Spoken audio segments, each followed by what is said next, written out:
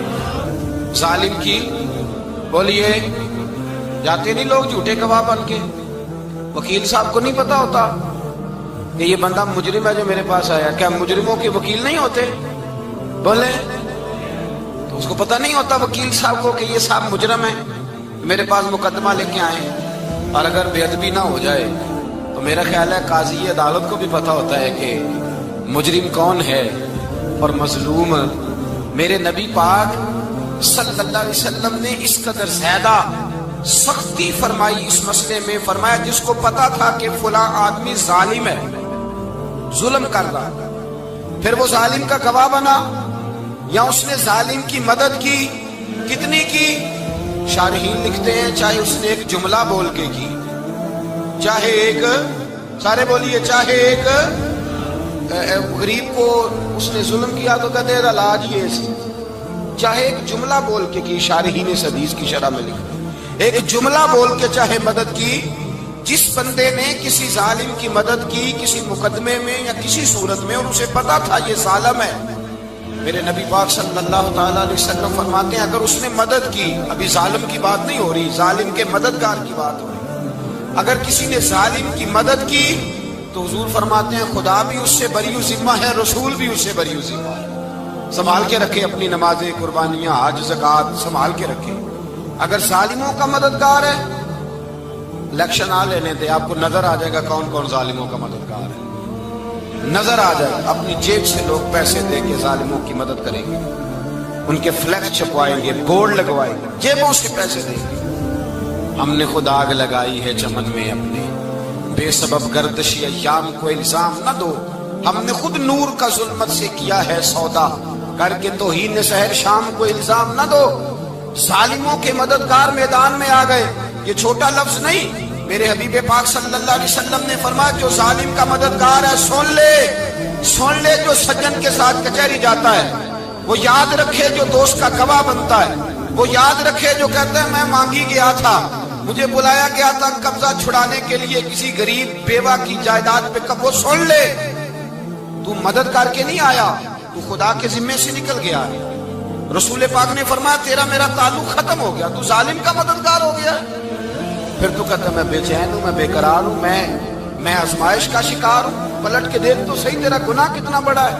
میرے نبی پاک صلی اللہ علیہ وسلم کا ایک اور فرمان سننے، ابن ماجہ ابو داؤد میں موجود ہے، اس حدیث کو آپ نے یاد کر لینا، کر لیں گے انشاءاللہ، سارے کہیے انشاءاللہ کر لیں گے یاد۔ حضور صلی اللہ علیہ وسلم نے فرمایا اگر تو ظالم کی مدد کرے گا نا، یہ لفظ دل کی تختی پہ لکھ لینا، یہ مکافات عمل ہے، مکافات عمل دنیا، ادھر کرو گے تو ادھر بھرو گے۔ فرمایا اگر تو کسی ظالم کی مدد کرے گا، سن لے حضور کا فرمان ہے، اگر تو ابن ماجہ ابو داؤد صحاح میں موجود ہے، فرمایا اگر تو کسی ظالم کی مدد کرے گا تو رب تعالیٰ مرنے سے پہلے پہلے تیرے اوپر بھی ظالم کو مسلط کر دے گا، تیرے اوپر بھی ایک دفعہ ظلم ضرور ہوگا اگر تو ظالم کی، وہ کسی صورت میں بھی ہو سکتا ہے، کسی صورت میں تیرا بیٹا ہی اٹھ کے ظلم کر دے گا، تو الجھ جائے گا، کسی نہ کسی جگہ تیرے لیے تباہی کا سامان ہوگا، تیرے اوپر ظلم ہوگا، اس لیے کہ تو ظالموں کا مددگار ہے۔ چاہیے یہ تھا کہ تو مظلوم کی مدد کرتا، انسانی ایمانی یقین کا فریضہ سر انجام دیتا، تو ظالموں کا مددگار ہو گیا ہے۔ ٹٹول کے دیکھ لیں، رزلٹ نکال کے دیکھ لیں، ہمارے زمانے میں ظالموں کے مددگار زیادہ ہیں، اتنی لمبی زبانیں نکال کے ظالموں کی مدد کرتے ہیں، بڑے بڑے کالم نویس اللہ نے انہیں قدرت دی لکھنے کی، تو اپنا قلم ظالموں کی مدد میں خرچ کرتے ہیں۔ وہ لوگ جن کو اللہ تبارک و تعالیٰ نے قدرت دی، ہمت دی، طاقت دی، کچھ لوگ ان کے حلقہ احباب میں وہ اپنے لوگوں کو استعمال کر کے ظالموں کی مدد کرتے ہیں، ظالموں کی مدد کرتے ہیں۔ میرے نبی کریم سید عالم نور مجسم صلی اللہ علیہ وسلم نے فرمایا اگر تو نے ظالم کی مدد کی تو جب تک تو توبہ نہیں کرے گا رب تجھ سے ناراض ہی رہے گا۔ اللہ تجھ سے، او بھائی جس سے رب بھی ناراض ہو گیا، نہ کھانا نہ پینا نہ سونا نہ جاگنا نہ نیند، پھر تیری ہر چیز تیرے لیے آزمائش ہو جائے گی، پھر تیرا سایہ بھی تیرے لیے خوف کا سامان بنے گا، پھر زندگی جیتی جاگتی لاش بن جائے گی، تو اپنے کندھوں پر اپنی میت اٹھائے پھرے گا جب تو ظالم کا مددگار ہوگا۔ اور نبی پاک صلی اللہ علیہ وسلم نے فرمایا ظالموں کا مددگار بھی ظالم ہوتا ہے، ظالموں کا مددگار بھی، سارے بولے ظالموں کا مددگار بھی نہیں، کو نہیں، آپ سارے نہیں بولے، ایک دفعہ بولے ظالموں کا مددگار بھی، پکی بات ہے، ظالموں کا مددگار بھی۔ جس کا یارانہ ہو، جس کا دوستانہ ہو، جو کہے میں نے نا اس کو اوکھے ویلے کے لیے ظالم کو یاد رکھا ہوا ہے، کبھی مشکل پر رکھے نہیں ہوئے لوگوں نے ظالم دوست، کہتے میں نے رکھے ہوئے ہیں، بلکہ ہمارے دیہات میں تو کہتے ہیں میں نے بازو بنائے ہوئے۔ کس کو بازو بنا لیا؟ ظالم بھی کبھی بازو ہوتا ہے، جو ظلم کی تلوار لیے میدان میں کھڑا ہے۔ قارون، حامان، فرعون، نمرود کا حال نہیں لوگوں نے دیکھا؟ اپنے زمانے میں آپ نے کتنے لوگ نہیں دیکھے جن کے سائے سے، آواز سے لوگ کانپتے تھے؟ پھر پولیس کی گاڑیوں میں وہ اس طرح مردہ پڑے کہ دنیا نے تماشا دیکھا ان کا، یہ رنگ ہم نے دیکھے نہیں اپنے آنکھوں سے۔ فرمایا ظالم کا مددگار بھی، جو کار میں بٹھا کے لے کے گیا وہ بھی ظالم، جس نے چائے پلائی وہ بھی، جس شخص نے کھانا کھلایا وہ بھی، جو کچہری تک ساتھ گیا وہ بھی، جس نے فلیکس کے نیچے، بڑے شرابی کے نیچے چھوٹی اپنی فوٹو لگائی وہ بھی، جو ووٹ کی پرچی ڈالنے گیا وہ بھی۔ کہہ دینا باہر نکل کے کہ حضرت صاحب نے سیاسی تقریر کی ہے، کہہ دینا، پر بات تو سچی ہے نا۔ خو کرے ہم تو سے تھوڑا سا گلا بھی سن لے، خو کرے ہم تو سے تھوڑا سا بھی گلا۔ امام مالک کے پاس ایک بندہ آیا، اس نے کہا حضور میں درزی ہوں، ایک ظالم بادشاہ مجھ سے کپڑے سلواتا ہے، میں تو ظالموں کا مددگار نہیں نا۔ ایک ظالم بادشاہ مجھ سے، حضور میں تو مددگار نہیں نا ظالموں کا، جو فرمایا ظالموں کا مددگار بھی ظالم ہوتا ہے، تو کپڑے لے کے آتا ہے میں سی کے دے دیتا ہوں، ذمہ داری نہیں سمجھے۔ یہ ایک آدمی دکاندار ہے، اس سے کوئی بندہ چیز خریدنے آئے گا تو تھوڑی کہے گا میں نے نہیں دینی، تو دے گا۔ کوئی بندہ اگر کسی شخص سے کوئی کام کہتا ہے جو اس کی فیلڈ ہے، اس کا شعبہ ہے، اس کا معاش کا وہ سلسلہ ہے، کہتے ہیں یا رسول اللہ صلی اللہ علیہ وسلم ظالموں کا مددگار بھی ظالم، حضور نے فرما دیا۔ تو امام مالک سے بندے نے مسئلہ پوچھا، دل کی تختی پہ لکھنے والی باتیں ہیں، کہا حضور میں درزی ہوں، ظالم کپڑے سلواتے ہیں، میں تو مددگار نہیں نا۔ امام صاحب کہنے لگے نہیں، مددگار تو وہ ہوگا جو تجھے سوئی دھاگا فراہم کرے گا، تو پورے کپڑے سی کے دیتا ہے، تو خود بہت بڑا ظالم ہے، تو پورے سوٹ سی کے دیتا ہے، تو بہت بڑا ظالم خود ہے۔ مددگار تو وہ ہوگا جو تجھے دھاگا دے گا، جو تجھے بٹن دے گا، جو تجھے نلکی دے گا، جو ظالم سے اتنی نفرت ظلم کر کے بنتا ہے۔ یہاں تو ہمارے زمانے میں ہیرو بن جاتے ہیں لوگ، ظالم ہیرو ہے، لوگ اس سے ڈرتے پھرتے ہیں، گھومتے پھرتے ہیں، اور بہت سارے کم مزاج لوگ اس کے پیچھے ہاتھ باندھ کے پھرتے ہیں۔ ظالموں کی مدد کرنا، ظالموں کے ساتھ رہنا، یہ ظلم ہے، ظلم، یہ زیادتی ہے۔ میرے نبی پاک صلی اللہ تعالی علیہ وآلہ وسلم نے ارشاد فرمایا یاد رکھو رب فرماتا ہے میں مظلوم کی مدد ضرور کروں گا، چاہے جلدی کروں چاہے دیر سے کروں، میں مظلوم کی مدد۔ حضور صلی اللہ علیہ وسلم نے فرمایا ہے، حضرت معاذ بن جبل کہتے ہیں حضور نے مجھے یمن کا گورنر بنایا، جب میں جانے لگا نا تو حضور نے بڑی نصیحتیں کی، بخاری میں موجود ہے، فرماتے ہیں جب میں پلٹنے لگا تو میرے رسول نے فرمایا معاذ ایک منٹ ٹھہر جا، ایک بات میری یاد رکھنا، اس کو نہ بھولنا۔ کہا حضور کیا؟ فرمایا دیکھنا کسی پہ ظلم نہ کر بیٹھنا، کہیں تجھ سے زیادتی نہ ہو جائے۔ محبوبہ پھر حضور نے فرمایا سن میرے معاذ میں تجھے گورنر بنا رہا ہوں، زیادتی نہ کر بیٹھنا۔ یا رسول اللہ صلی اللہ علیہ وسلم کیا ہوتا ہے؟ تو میرے کریم نے فرمایا جب مظلوم دعا کے لیے ہاتھ اٹھاتا ہے تو عرش کا مالک کہتا ہے فرشتوں پیچھے ہٹ جاؤ، عرش کا مالک کہتا ہے فرشتوں پیچھے ہٹ جاؤ، دروازے کھول دو۔ فرمایا مظلوم اور رب کے درمیان شے حائل کوئی نہیں ہوتا۔ مولا رومی رحمت اللہ علیہ فرماتے ایک دن نا شیر نے، کہتے شیر نے ایک دن نا ریچھ کو ساتھ لے لیا اور ساتھ لے لیا لومڑی کو، اس نے کہا اور شکار کرنے چلے، چلو جی، شیر کی مہربانی ذات لے لیا ہے، حالانکہ اس کو کسی کی مدد کی ضرورت ہے، وہ تو بادشاہ ہے، بادشاہ سلامت نے ساتھ لے لیا، شکار کیا 3 چیزوں کا، ایک شکار کیا خرگوش، ایک ہرن، ایک گائے۔ اب وہ شکار کر کے واپس آئے تو جو ریچھ تھا نا ذرا اکڑ اکڑ کے چلنے لگا کہ بادشاہ کے ساتھ میں بھی تھا، یعنی شکار میں میرا بھی حصہ، اور شیر بھی سمجھ گیا بات کو کہ اس کا دماغ خراب ہو رہا ہے، حالانکہ میں نے تو ویسے ہی ساتھ لیا۔ وہ ریچھ صاحب بھی نا تگڑے ہو گئے، انہوں نے کہا ہو میں ساتھ ہی تھا کہ اب بادشاہ نے تو ویسے ساتھ لیا تھا کہ چلو 2-4 آدمی مل کے تو وہ پیر بارش شاہ صاحب رحمت اللہ تعالیٰ علیہ سے کسی نے کہا کہ آپ کے جو شیخ ہیں آپ کے مرشد ہیں آپ کو بلا کے مشورے لیتے ہیں کام لیتے ہیں تو آپ تو بڑے خوش نصیب ہیں۔ تو انہوں نے کہا ہیر ہس بولے تے وہ دی مہربانی ورنہ رانجے تے لاڈ ہی لڑاونے نے۔ انہوں نے کہا ٹھیک ہے اگر اس نے مہربانی کر دی ہے تو اس میں میرا نہیں، ان کی نظر شفقت ہے، ہیر ہس بولے تے وہ دی مہربانی، انہوں نے مہربانی فرمائی ہے تو بڑی کرم نوازی ہے، ورنہ من آنم کے من دانم جو میں ہوں اس کا مجھے پتا تو ہے ہی نا، تو میں اس میں اپنے آپ کو اتنا بڑا نہیں سمجھ۔